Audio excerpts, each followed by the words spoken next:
Oh, you have to do it on the phone. This is just too much, man. Please.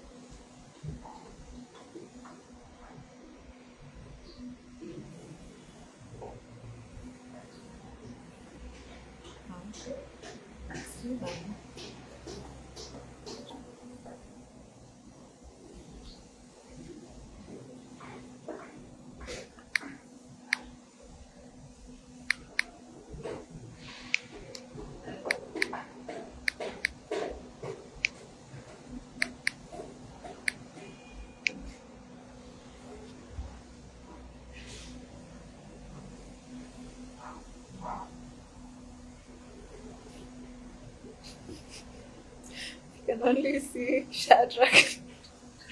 Shadrach. Wait a second. Let's try this again.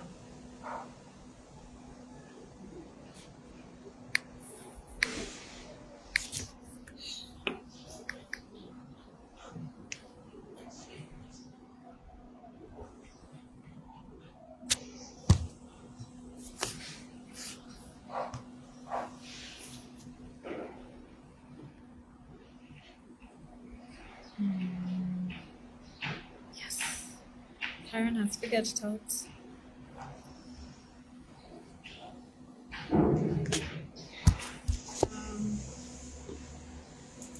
You can talk.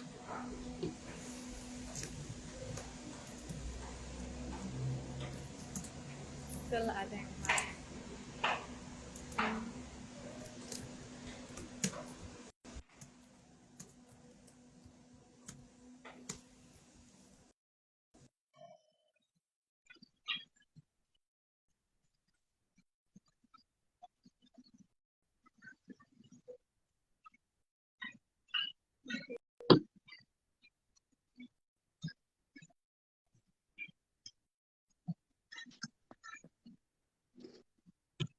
Oh, hi, Karen.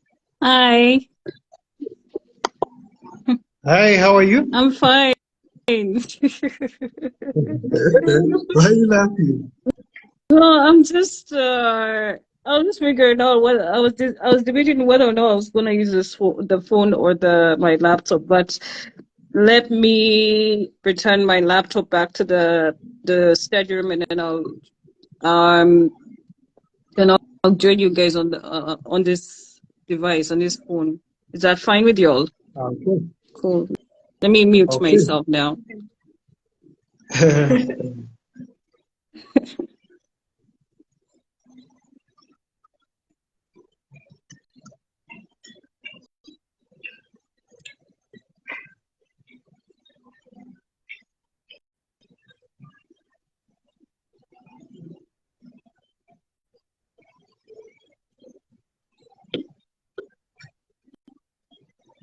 I can also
I'm back, guys. It's just my cat just wanting to be fed, but I was like, no, you're not going to interrupt me. Ah, Yeah, sorry. he or she I can wait. mean, yeah, I'm just actually, I'm even not to the living room areas because I'm in my PJs. So yeah, so I just was like, nah. So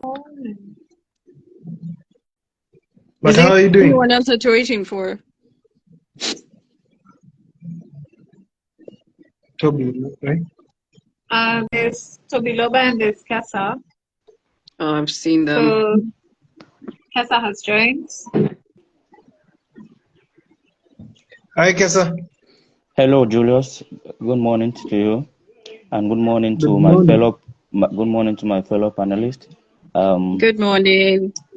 I'm quite glad to be part of this broadcast, and I hope that at the end of it we can be able to dissect the And topic and do Tobiloba that has very joined. well. Oh, Hi, Toby. Hi, Julius. How are you? I am very well, thank you. It is so good to see you, actually. It's good to hear you.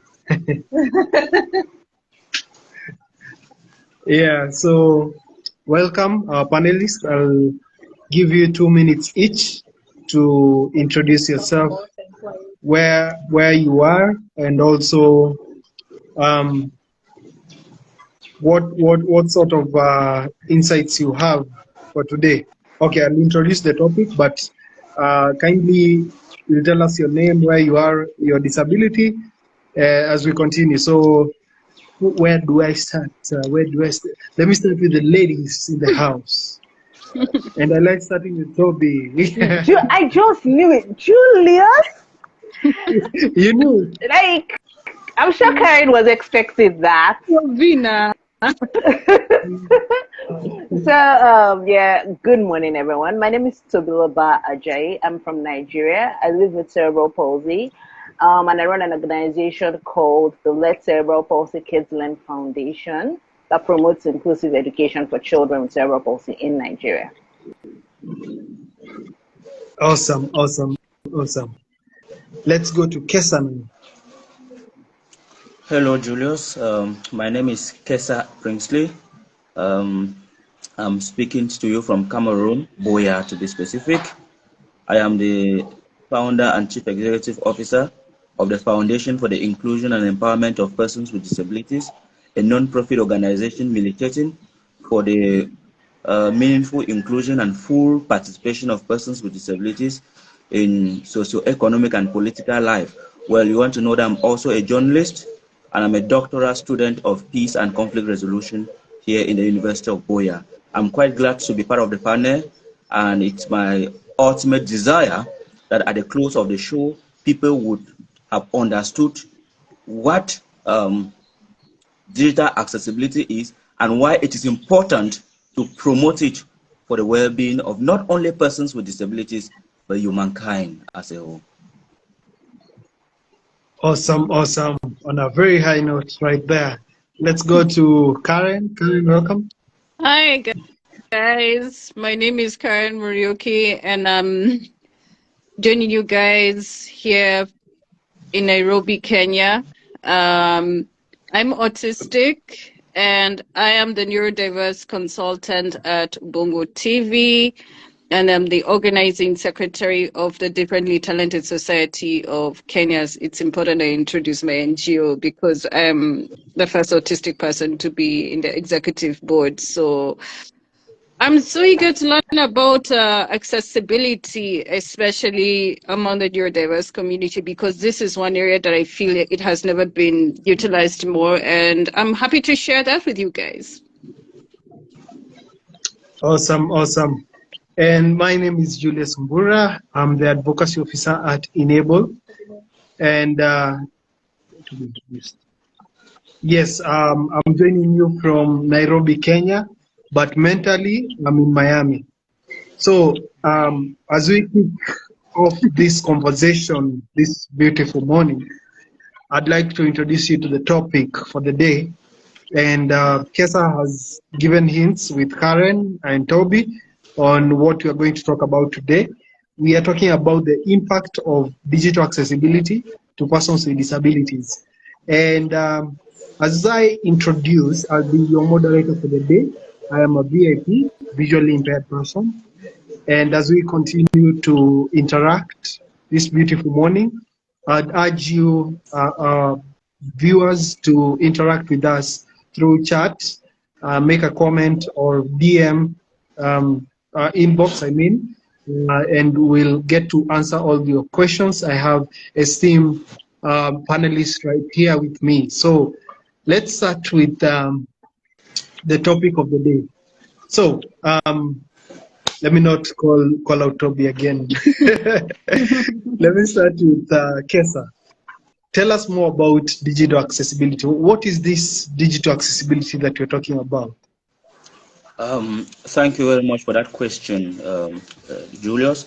Digital accessibility is all about designing products and services, in fact, the online environment, to suit the needs of persons with disabilities.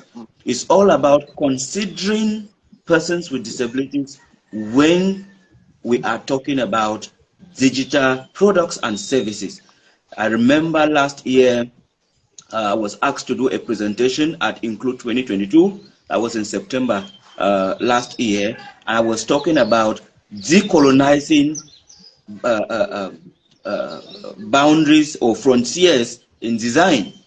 So it's all about accepting that persons with disabilities exist, accepting that they too have a right to digital space. And this came to the fore in 1990 when the US Congress passed the American Disability Act, which called for the inclusion of persons with disabilities in all spheres of life, and digital technology wasn't excluded.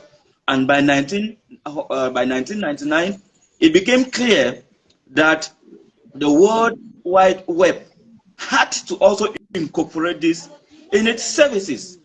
Consequently, they introduced the Web Accessibility Guidelines, which to date have been so important, have been a cornerstone in encouraging or promoting digital accessibility. So it's about, Julius, having you and I living with diverse disabilities included in the digital space, because we are human, and going by the 1948 Declaration of Human Rights, our rights, our fundamental human rights have to be respected, and these also include digital rights. Thank you. Wow, wow. Kesa has brought something very, very relevant when we come to digital accessibility. And this is the WWCAG, W3CAG, you can call it, World Wide Web Accessibility Guidelines and Standards. As we continue, Karen, tell us what and how has digital accessibility impacted your life?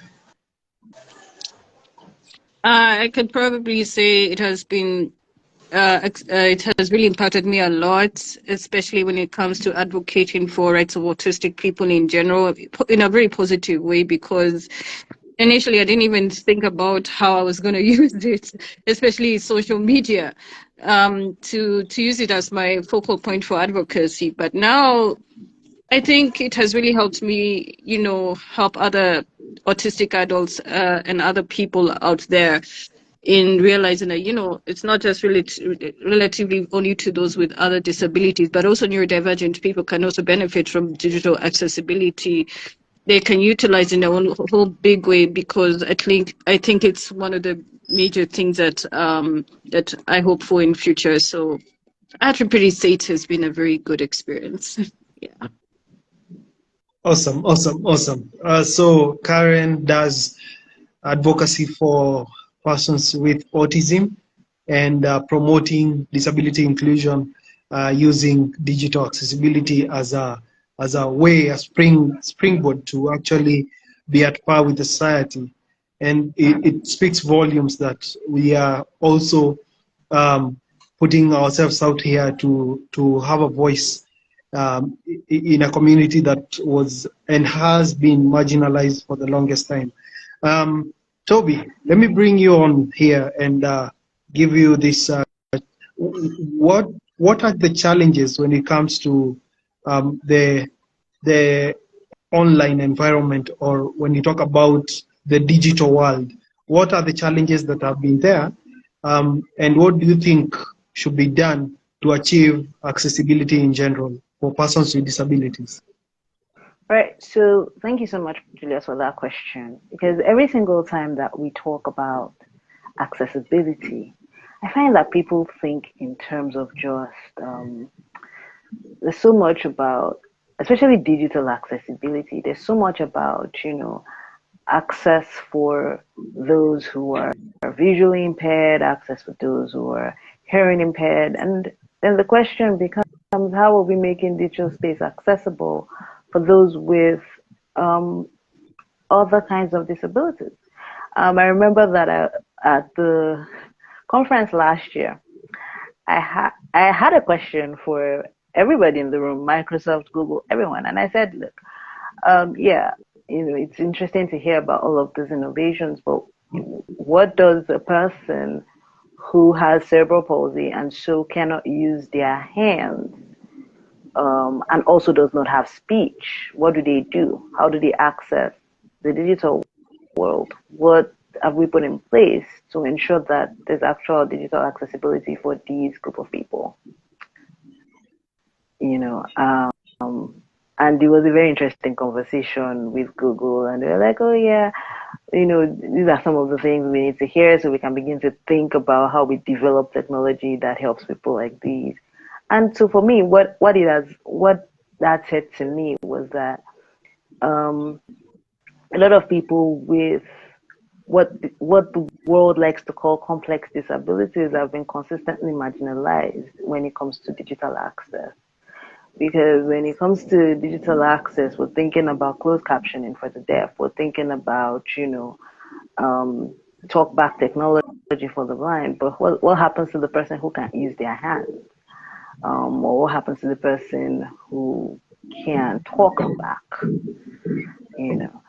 So for me, those are the challenges with digital accessibility. And then there's also the challenges around keeping safe online.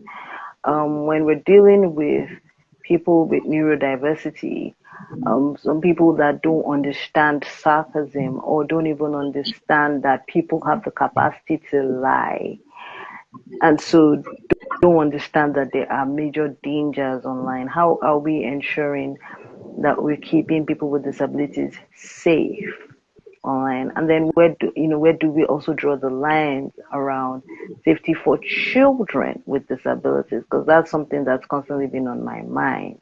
You see a lot of children with disabilities content being shared by caregivers, parents, and all of these things. And then I'm asking, where do we draw the line around agency for the child when it comes to the way that we use digital technology? For me, those are off the top of my head, the main challenges. Thanks, Julius.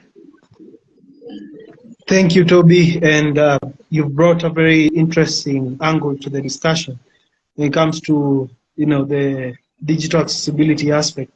And you've brought the issue of children, of course, this digital era.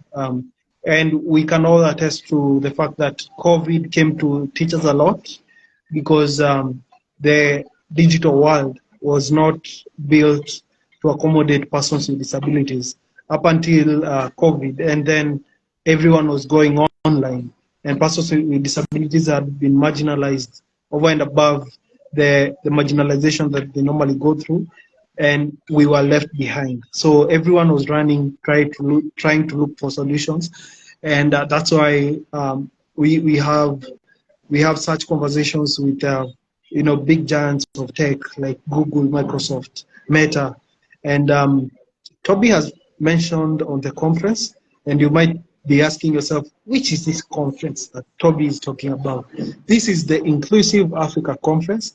It's an annual event, and it happens right here in Kenya. But we are looking to go to some other countries. So comment down below, let us know which other country you'd want to see Inclusive Africa Conference. This year, it will be happening from the 29th to the 31st, right here in Nairobi. And of course, we are bringing our very esteemed panelists to contribute to the healthy discussions around, innovations, digital accessibility, assistive technology, and we are also bringing experts from all over the world to bring knowledge, to bring, their findings, research.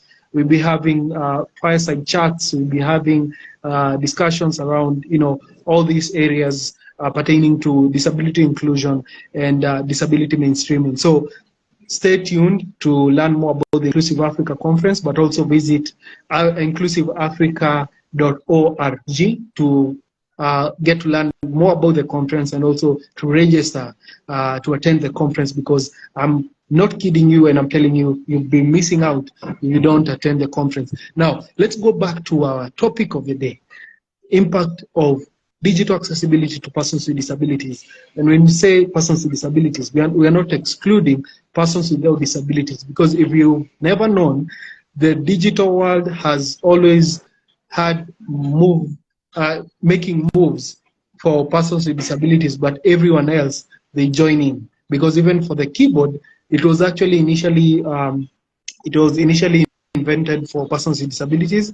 If you look at the layout and also the home keys on letter J and letter F, if you see the indentations, they're supposed to make you navigate to every other key. So it's easier for blind people to use. And for this secretarial course, they normally are blindfolded when they start using the keyboard for them to use it without seeing. So you can imagine, you immerse yourself into the world of persons with disabilities to actually be proficient in your work output. So let me bring a twist to it. When you talk about digital accessibility, where do you see us going in the next 3, 4, 5 years? And I'm asking this to our very beautiful panelist here, Karen. Where do you see us in the next 5 years when it comes to digital accessibility, now that we have the voices of persons with disabilities into it, and we are also having innovators getting into the space to actually bring solutions for? Probably see it progressing. I know now that we have other assistive technology, especially for non-speaking autistic people, although it's kind of like a manual one. But what do I hope for, especially for for technology, especially for non-speaking autistic people? I see it being transformed from a regular letterboard to a digitalized letterboard, because you have to realize that a lot of non-speaking autistics do have a movement problem, what we call motor disinhibition, which is known as apraxia. I would see this technology progressing further, but we have to ensure that we also have to include technology, especially for non-speaking autistic people who may experience motor movement or motor disinhibition. So we have to realize these things. I was having a discussion earlier in one of the groups that I coordinate with a very good autistic friend of mine from South Africa, and they have said that, if Microsoft can create an app for non-speaking autistic people who experience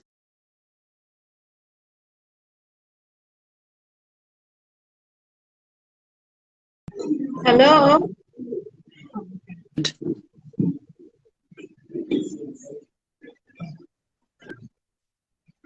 Sorry about that. So I was saying that we must include technology, especially for those with speech disabilities. I see it progressing, but we have to make it, especially for those with speech difficulties. Thank you. Awesome. Thank you, Karen. And Karen has brought something to think about as food for thought. When you talk about digital accessibility, and now I want to bring this to Kesa, what is the role of AI into the digital accessibility world? What do you think AI has contributed to, and what is its role when it comes to, you know, making the digital space more inclusive?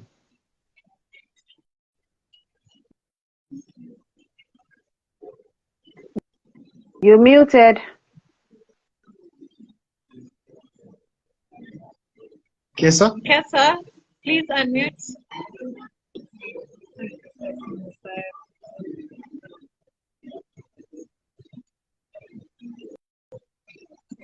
Okay. Yeah. As Kesa trying, Kesa, you with us? Kessa has dropped. Oh, Dropped off. I think Kesa. Oh yeah. So Toby. Mm-hmm. So now that we are talking about digital accessibility, you know, advocating for inclusivity on the in the online space, what has been your one thing that, you know, there is that one thing that annoys you that you like to see change in the coming years, I mean, or what is that you think we are doing wrong when it comes to digital accessibility? I think Karen has covered what would be my lowest hanging fruit, which is that we need to specifically, and I remember having this conversation with Microsoft last year, saying we need to specifically begin to create technology that helps people with motor function disorders, such as cerebral palsy, combined with speech impairment, to be able to access and use technology. And these things, you know, we already kind of have the bits and pieces, but we have to find ways to bring it together in such a way that it's a little bit more seamless and, most importantly, more affordable for the average person with a disability to access. I mean, right now, for a lot of children with cerebral palsy who have speech impairments, you're told to get a Tobii Dynavox that costs well over $1,000. The question: how many Africans are going to be able to afford that? So we need to somehow bring this technology in a way that we need to kind of make it more affordable and more accessible to the people that need it.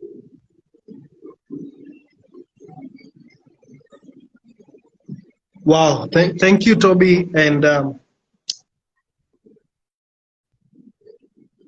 awesome. So Toby has brought something that actually we battle with all the time, we struggle with, because when you talk about digital accessibility assistive technology, cost implication is actually a monster in the room.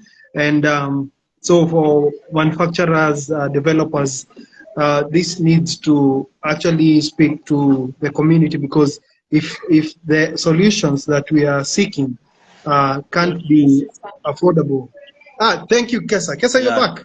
Thank you very much. I did hear your question, but unfortunately, due to poor network and other factors, I was not able to take off from exactly when the question came in. Now, I think artificial intelligence has been so pivotal. I mean, I can repeat the question. In driving, you know, the quest that persons with disabilities have and will always have to also have a say in the way things are being run in the 21st century. We want to talk, for example, about persons with visual impairment like myself. I mean, across Africa, in most universities, we have not been able to have Braille textbooks, and that so much has been a problem, you know, impeding persons with visual impairment from furthering their education in sciences. But recently, a lot of universities have been embracing this, and they are able to have, you know, even digital library. We are able to also access online products thanks to artificial intelligence. So I want to say that artificial intelligence has been so vital in helping us, I mean, persons with disabilities in general, access online space. And I want to be very clear that embarking on more research to improve on the available artificial intelligence products and services, and also inventing new ones, would only make the status quo even better. Because yes, for now we can pride ourselves. I mean, we persons with disabilities, we can already begin priding ourselves of being able to access online products and services thanks to artificial intelligence. But like Oliver Twist, I think we need more and more inventions, and also improving on the existing ones only make the situation even better. And that is what we are yearning for, Julius. Awesome. So yeah, Kesa, thank you very much for your contribution. And I'd like to take it to our viewers, our listeners for today. If you have any question regarding the topic for the day, kindly put a comment down there, or a question or a concern. And our panelists, together with your moderator, yours truly, will get to answer all of your questions. So far, we've had solutions from innovations, people coming up with new ideas. And what do you think has been the role of organizations to spearhead digital accessibility? And this, I take it to Karen. I think there's a lot of work being done, but I feel in terms of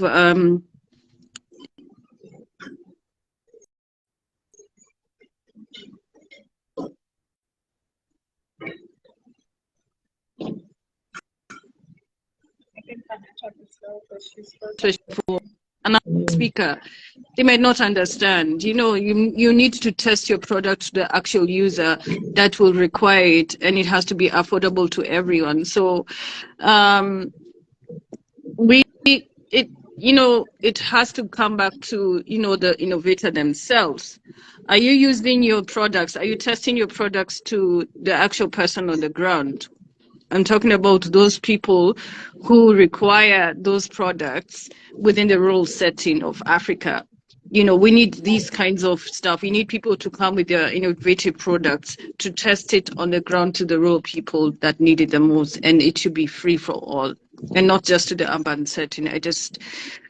I feel that organizations should do more to bring some of these innovations to the rural setup. Especially, it has to be very free to everyone who lives within those rural settings. Awesome. So let me take it to Toby now, and the question is, what are some of the digital accessibility services that you normally use on a daily, and also assistive technology to enable you to go through your day, or perform your duties, and also integrate into society, seamlessly?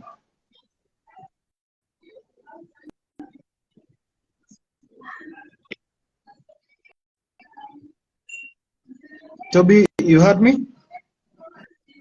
Yeah, sorry, She's on I'm mute. muted. She's muted. Okay, so yeah, I'm back now. So yes, it's interesting that you asked that question. First, I think we need to all realize that, like Julia said at the beginning, digital accessibility has made things possible. While it makes things easier for other people, it makes things possible for people with disabilities.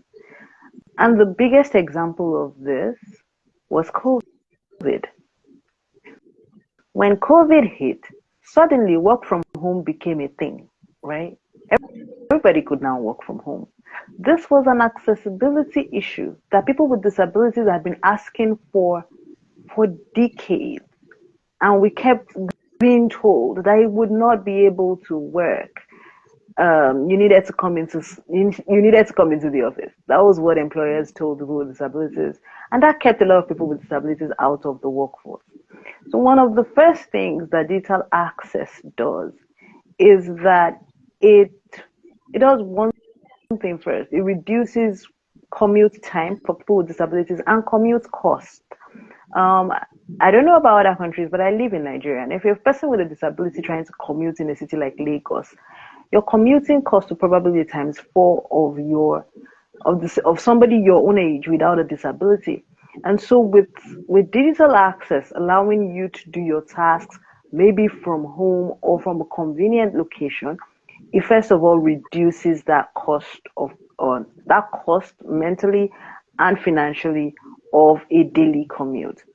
Um, Assistive technology, I mean, just access to a basic laptop, and we can think of a laptop as basic, but like Karen said, what happens to people in rural environments who don't even have the education that's required to even be able to turn on a laptop, right? But even just having access to a laptop, being able to use basic office tools, and having access to the internet so that I'm able to connect with people from across, team members from across the state and across the country, just totally makes my daily life easier and makes my works more seamless and a lot easier. So, for instance, um, I have a team member that works half of the week remotely and the other half in person. And even when she's working, there's really not much of a difference between the days she's working remotely and the days she's working in person because there's digital access that allows us to continue to collaborate on work and get stuff done irrespective of the location that we're in. Thanks, Shia. Thank you, Toby. And here we are. We are using technology.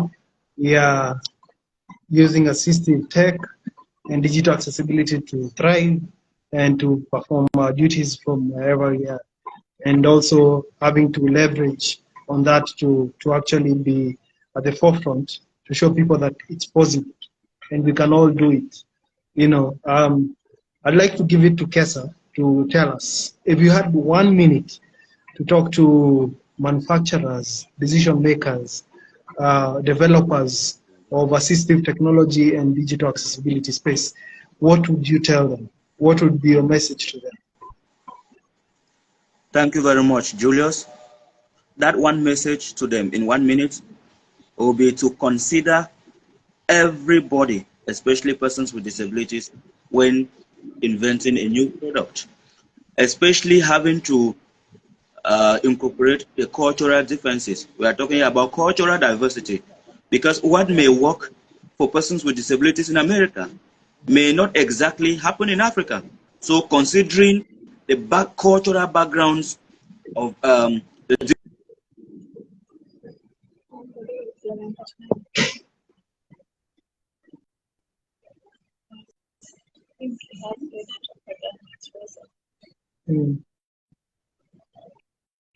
Kesa?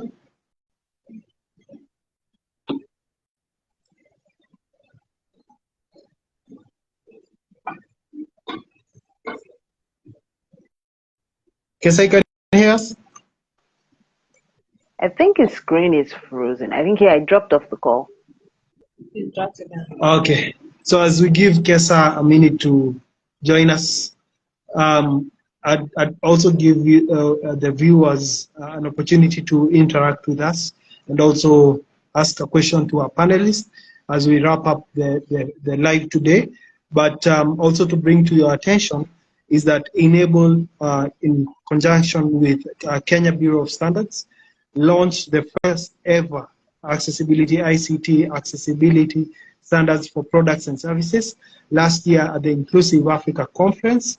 This is first of its kind in Africa, and it's to give the government and also private sector, a moment to look at their products and services, look at the gaps that are there, and also ensure that all their products and services are they adhere to the WCAG accessibility standards, but also they are inclusive in their design.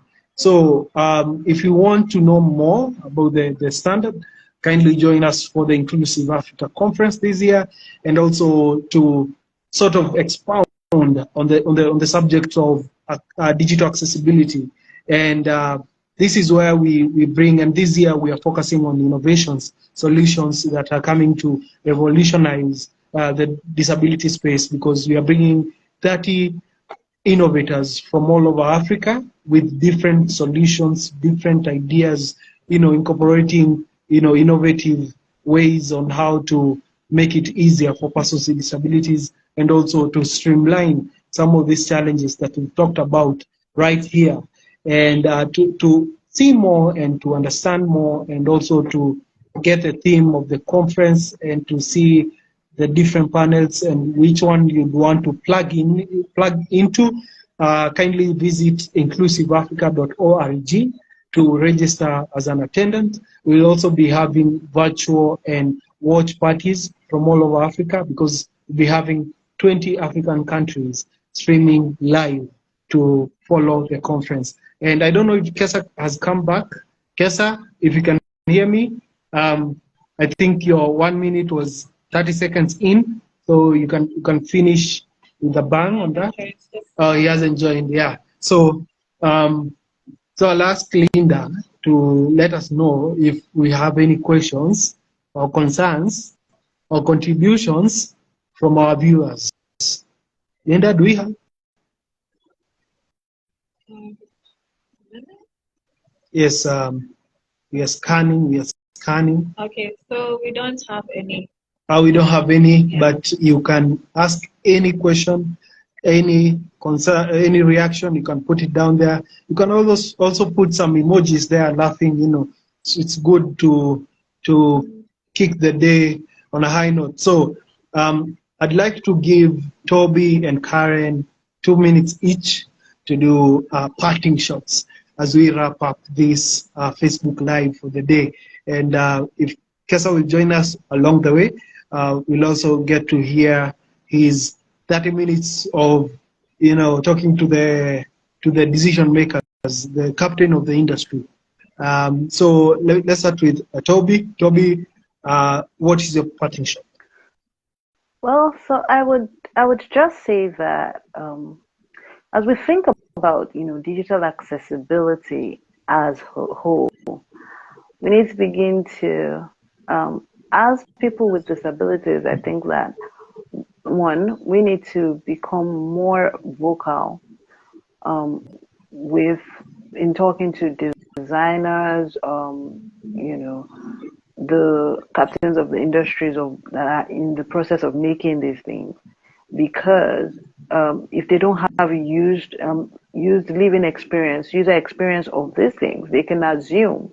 But we are the ones who have lived experience, being able to tell them that this might work, but this won't work. So it's important that the voices of people with disabilities are actually captured in the design process, not just after you finished prototyping and bringing the product to market. So it's important that the voices of the usually marginalized groups of people with disabilities are captured. And so it's important for the technology makers that are watching or will listen after this to think about that as they design new products, new services digitally for the coming generation. And of course, we're going to be having a more digitally enabled generation. So we need to also think about the financial access to all of these things as we go forward. Thank you, Julius. Thank you, Toby. Those are pretty insightful parting shots and a way to close up. Thank you very much, Toby.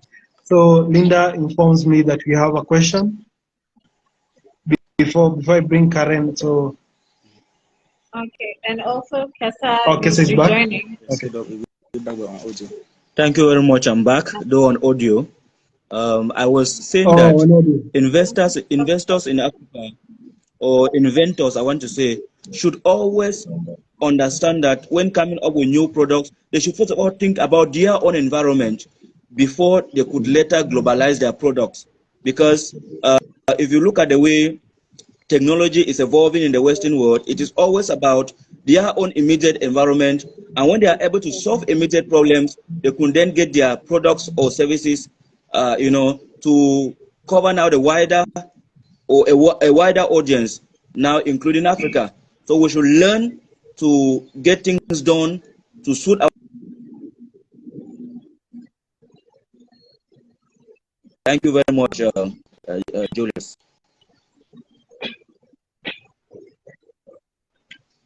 Looks like technology is failing us, but Okay, so In the meantime, we have a question on Facebook from Stephen Oloche Idoko.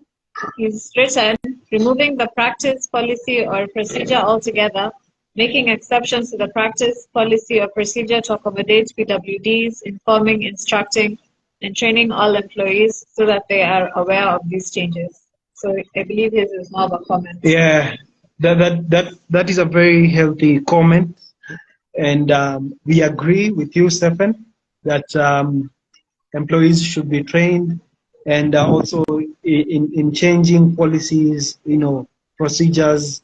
It needs to take that process to make sure that digital inclusivity is achieved. I'll go to Karen, and as we wait for Kesa to rejoin us, Karen, what is that takeaway? Like people, what is your remarks? Last remarks. I would say the following. If you're going to test your product, I think it's good to work with persons with disabilities. First, involve them because they too have lived experiences in whatever they're using. So I would probably say first, if you're going to test an item to persons with disabilities, involve persons with disabilities. And then, of course, you have to test your product, your innovation, your technology product with actual persons with disabilities, especially on the ground. You cannot test something that is within the urban setup. It is important that you work with people with disabilities, especially in those rural settings, to whenever you're doing those user tests, when it comes to technology and accessible technology with them. So, and also ask them questions whether it works or whether it doesn't work, and then they will just give you feedback on that. So I would probably say do thorough research, do a lot of user tests with persons with disabilities based on their lived experiences. That's my part in short. Awesome. So from Karen, we are supposed to, involve persons with disabilities as we create these solutions, and also make sure that when we are doing that, we are conducting research to understand the space more, and also bring relevance into the digital world. So accessibility starts with you, and I'd urge everyone who's joining us, if you're posting something online, especially on social media, just make sure you put alt text. It ensures that persons with disabilities get to understand what is on the photo, and to also contribute to your posts, and life continues. So we leave no one behind, and I don't know if Kesa is back with us. Not yet. So yes, I'd finish with telling you that we still have space at the Inclusive Africa Conference. All you can do right now is go to the website, inclusiveafrica.org, and go to that button that says register. If you're using screen reader, just listen to that button that says register. There are two ways of registering. You can buy a ticket, or you can register to be a virtual attendee. I'd urge you to come in person and witness all the beautiful innovations that we have, because we'll be having a showcase. We are having an assistive technology innovation village, and we have accessibility embedded into the conference. It's one of its kind.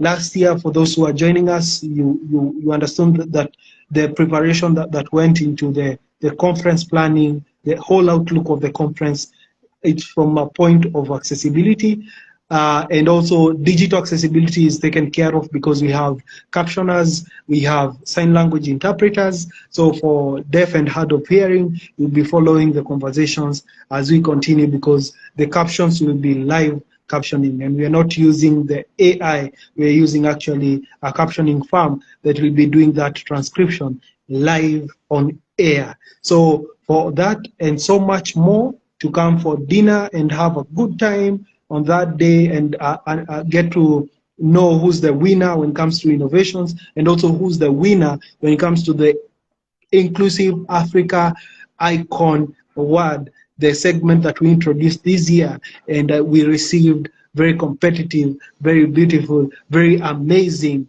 applications from you guys. So you might not know that we have this Icon Award going to anyone in Africa. So for you to know the winner and drum rolls. Okay, I'm not saying it now. You come to the conference and get to follow on the conversations that we'll be having.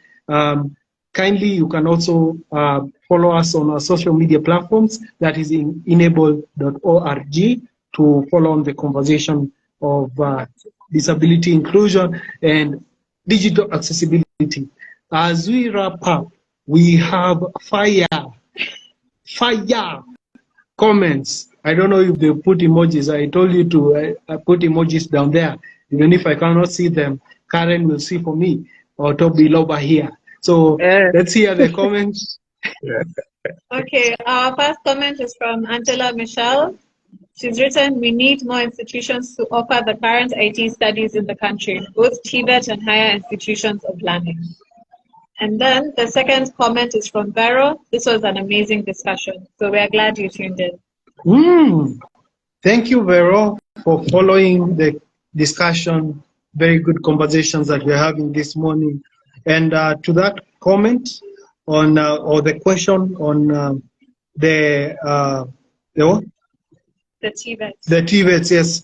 We are having that conversation with the TVETs because, as you know, Enable empowers persons with disabilities through assistive technology and digital accessibility.